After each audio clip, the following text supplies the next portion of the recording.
So this video in the top interview 150 is remove element. Given an integer array nums and an integer val, remove all occurrences of val in nums in place. The order of the elements may be changed, then return the number of elements in nums which are not equal to val. Okay. Consider the number of elements in nums which are not equal to be k. To get accepted, you need to do the following things. Change the array nums such that the first k elements of nums contains the element which are not equal to val. The remaining elements of nums are not important as well as the size of num. Okay, so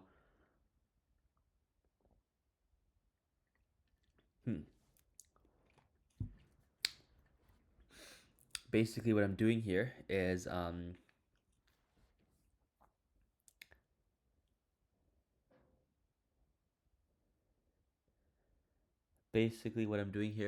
have my int array nums and I need to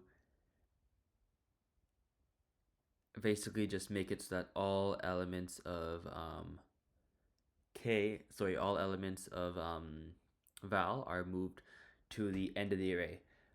So the first like x elements of the array will equal elements that are all not val.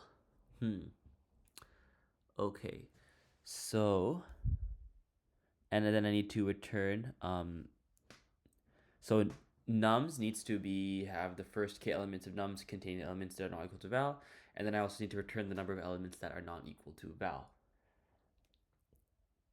Okay.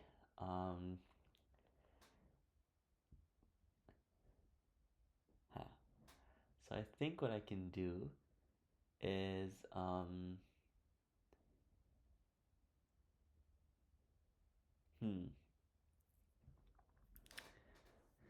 So first of all, I'm thinking I can do something along the lines of two pointers.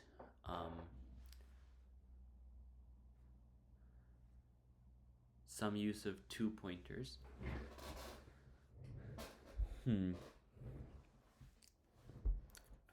So, okay. So let's just look at some examples. In this case, we want to remove all elements of 3. So, we simply would swap this. Okay. So you could even do like almost like a bubble sort. But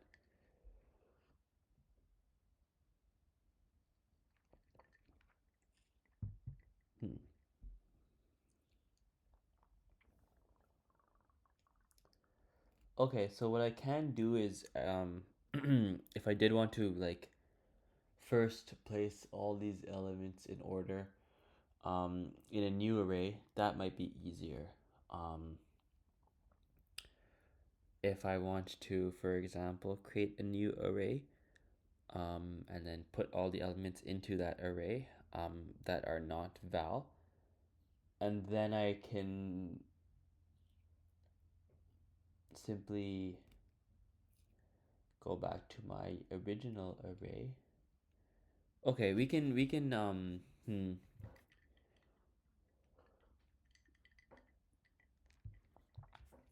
let's do it this way.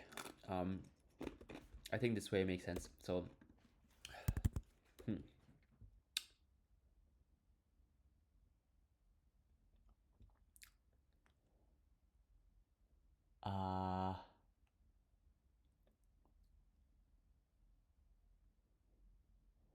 what I can do first of all is I just want to find out how many okay, I'm just trying to think about how this can be done in the most efficient way possible.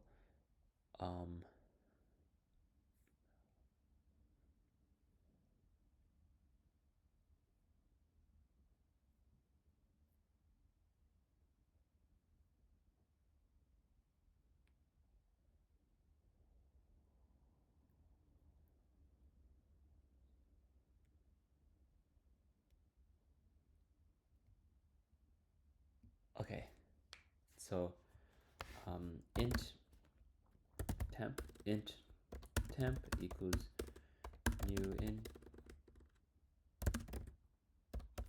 nums.length. Okay, so for int I equals 0, smaller than nums.length.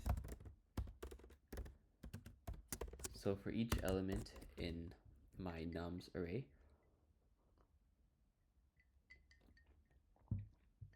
we'll have a int counter equals 0.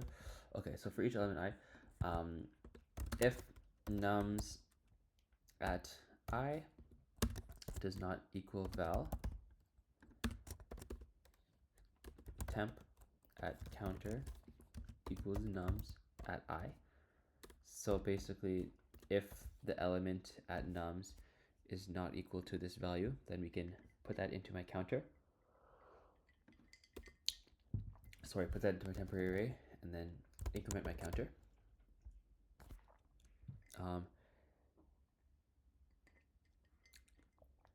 And this will also tell us how many non-val elements there are in our original array.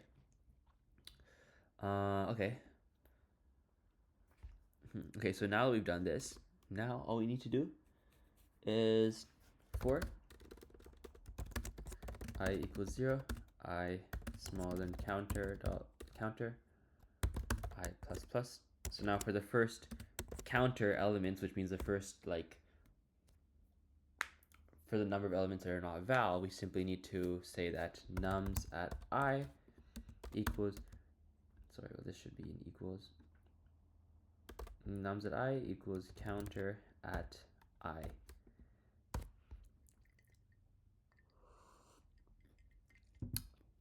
Okay, and then we'll say for int I equals 0, I smaller than nums dot length minus counter. So nums dot length minus counter means the number of occurrences of val there are in our original array. I plus plus. Actually, it doesn't even matter what's in here. So now we can just go ahead and return it because we don't even need to make it. Now we can just go ahead and return counter because it doesn't matter what's the remaining elements in nums are not important. It's only the first like x elements of nums matter when x is equal to the amount of elements that are not equal to val, if that makes sense. So let me just double check what I'm doing here. So I'm initializing a temporary variable, setting counter to 0. I'm then going through nums and I am taking each non-val element and placing that in my new counter array. Okay, and then I am basically copy pasting this array back into nums, and then I'm returning counter. Okay.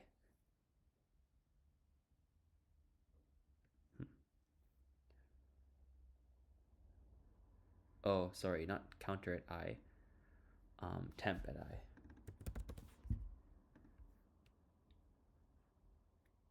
Okay, let's see if it works. Okay, there we go. And runtime is great as well.